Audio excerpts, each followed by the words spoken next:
दोस्तों, आप सभी का स्वागत करता हूं अपने YouTube चैनल लेट्स डिस्कस में। दोस्तों, आज हम क्लास 10th का विज्ञान सब्जेक्ट का वर्कशीट नंबर 23 करने जा रहे हैं। तो आइए दोस्तों, इसे एक एक करके पढ़ते हैं, समझते हैं और फिर एक एक इसका क्वेश्चन आंसर देखेंगे।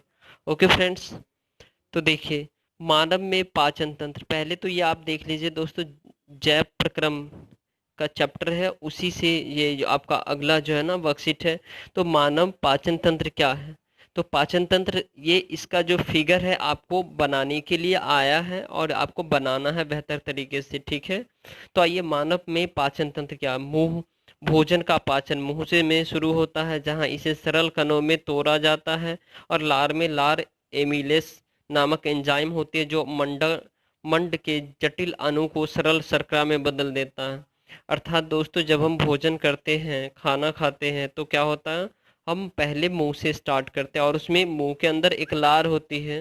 मुंह के अंदर एक लार होती है, जो लार एमिलेस नामक एंजाइम होती है, जो हमें क्या करता है, शर्करा में बदल देता है। और आहार नलिका, भोजन अब आहार नलिका से क्रमाकुंचक गति मांसपेशिया की लयबद्ध द्वारा आमाशय तक पहुंचता है। अर्थात आहार नलिका के द्वारा दोस्तों, जो भोजन जो है ना, क्रमाकुंचक गति के द्वारा आमाशय तक पहुंचता है। और आमाशय क्या होता है? यह भित्ति में गैस्ट्रिक जठर ग्रंथि मौजूद होती है। ये हाइड्रोक्सिल एसिड, हाइड्रोक्सिल अम्ल जो है ना, एक एवं प्रोटीन पाचन एंजाइम पेप्सिन तथा श्लेष्मा का स्राव करती है। अर्थात आमाशय जो है ना दोस्तों, जठर ग्रंथि उसमें मौजूद होता है और हाइड्रोक्लोरिक एसिड अम्ल का क्या करती है, और पेप्सिन का ये स्राव करती है। और हाइड्रोक्लोरिक एसिड अम्लीय माध्यम बनाता है, जो पेप्सिन की क्रिया में मदद करता है। अर्थात श्लेष्मा अमाशय की अंदरूनी परत को अम्ल की क्रिया से बचाता है। तो श्लेष्मा अम्ल के अंदरूनी क्रिया से, अमाशय की अंदरूनी क्रिया परत की को अम्ल से बचाता है। क्षुद्रांत्र, यह कार्बोहाइड्रेट, प्रोटीन और वसा का पूर्ण पाचन होता है। तो क्षुद्रांत के बारे में पढ़ने से पहले दोस्तों, मुंह, अमाशय और अग्नाशय पढ़ लेते हैं। मुंह क्या होता है? लार एमिलेस नामक एंजाइम मंड के जटिल अणु को सरल शर्करा में बदल देता है। और अमाशय क्या होता है? पेप्सिन प्रोटीन को सरल अणुओं में परिवर्तित कर देता है। अर्थात पेप्सिन नाम का जो हमारे जो अणु होता है, जो उसको क्या करते हैं प्रोटीन जो पेप्सिन नाम का होता है, उसे अणु में बदल देता है। और अग्नाशय क्या होता है? ट्रिप्सिन्स प्रोटीन को सरल अणुओं में परिवर्तित करता है। लाइपेस वसा को सरल अणुओं में परिवर्तित करता है। अब देखिए दोस्तों, क्षुद्रांत, यह कार्बोहाइड्रेट, प्रोटीन और वसा का पूर्ण पाचन होता है। और अमाशय से आने वाली भोजन अम्लीय होता है। और अग्राशयी एंजाइम को कार्य करने के लिए यकृत से स्रावित पित्त रस द्वारा क्षारीय बनाता है। अर्थात क्षुद्रांत जो है ना, बहुत इंपॉर्टेंट रोल प्ले करता है दोस्तों कार्बोहाइड्रेट, प्रोटीन और वसा का पाचन में, ठीक है। और यह अग्नाशय और एंजाइम को कार्य करने के लिए पितरस द्वारा क्षारीय बनाता है। और वसा बड़ी गोलिकाओं के रूप में क्षुद्रांत में मौजूद होती है, जिसे एंजाइम के लिए उन पर कार्य करना मुश्किल होता है। पित्त लवण उन्हें छोटी गोलिकाओं में तोड़कर एंजाइम क्रिया की क्षमता बढ़ाता है। और अग्नाशय अग्नाशयिक रस को स्रावित करता है, जिसमें प्रोटीन को पचाने के लिए ट्रिप्सिन जैसे एंजाइम होते हैं।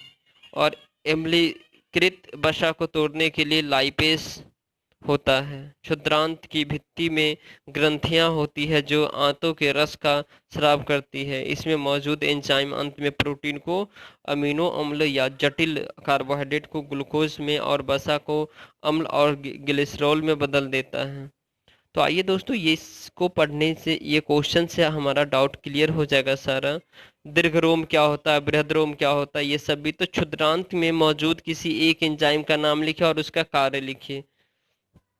तो क्वेश्चन नंबर फर्स्ट का आंसर है दोस्तों, क्षुद्रांत यहाँ क्षुद्रांत, यहाँ कार्बोहाइड्रेट, प्रोटीन और वसा का पूर्ण पाचन होता है। और अग्राशयी एंजाइम का कार्य भोजन अम्लीय होता है और यकृत से स्रावित पित्तरस द्वारा क्षारीय बनाता है।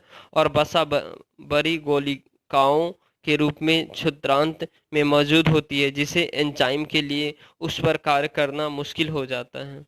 और लवण और पित्त लवण उन्हें छोटी गोलिकाओं में तोड़कर एंजाइम क्रिया की क्षमता बढ़ाते हैं।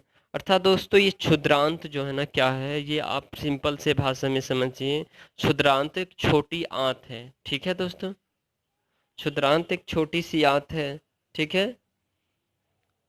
तो कर्माकुंचन की गति क्या होती है दोस्तों? कर्माकुंचन की गति क्या होती है, क्वेश्चन नंबर सेकंड है। तो कर्माकुंचन क्रम प्लस आकुंचन, अर्थात यह गति सारे पाचक नाल में ग्रासनली से लेकर मलाशय तक होती है, जिससे खाया हुआ या पाचित आहार निरंतर अग्रसर होता जाता है, और यह अन्य आमाशय में तथा बहिष्काओं में भी गति होती है। क्वेश्चन नंबर थर्ड देखते हैं दोस्तों। हमारे आमाशय में अम्ल की क्या भूमिका है? तो आमाशय की भित्ति में उपस्थित जठर ग्रंथि से हाइड्रोक्सिल अम्ल उत्पन्न होता है, और यह अम्लीय माध्यम से तैयार करता है, जो पेप्सिन एंजाइम की क्रिया में सहायक होता है, और यह भोजन को सड़ने से रोकता है, और यह भोजन के साथ आए जीवाणुओं में उपस्थित कैल्शियम को कोमल बनाता है।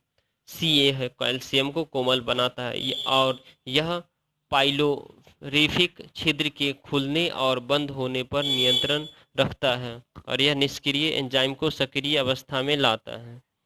पचे हुए भोजन को अवशोषित करने के लिए क्षुद्रांत की रचना किस प्रकार विशेष है? तो क्षुद्रांत अर्थात छोटी आंत होता है दोस्तों। तो क्षुद्रांत छोटी आंत, यह सतह या उंगली नुमा संरचना पाई जाती है। तो ये हमने इसका स्ट्रक्चर बनाया, आंतरिक संरचना होता है दोस्तों। यह संरचना अवशोषण के लिए भोजन को ज्यादा स्थान प्रदान करती है, ठीक है। और क्षुद्रांत यह वसा, शर्करा व प्रोटीन का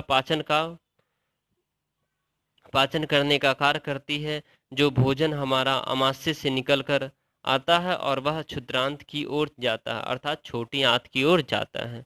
और यह संरचना वसा, शर्करा, प्रोटीन को अवशोषित कर लेती है और तथा हमारे शरीर के कार्य के लिए पहुंचा देती हैं। अब दोस्तों, मानव मानव पाचन तंत्र को आरेखित चित्र बनाओ। तो दोस्तों, ये मानव पाचन तंत्र का आपका आरेखित चित्र है। इसे आप बेहतर तरीके से बनाएं इसे, और यह आपके एग्जाम पॉइंट ऑफ व्यू से बहुत इंपॉर्टेंट है। ये क्वेश्चन आपके एग्जाम में आएंगे। तो थैंक यू दोस्तों फॉर वॉचिंग दिस वीडियो।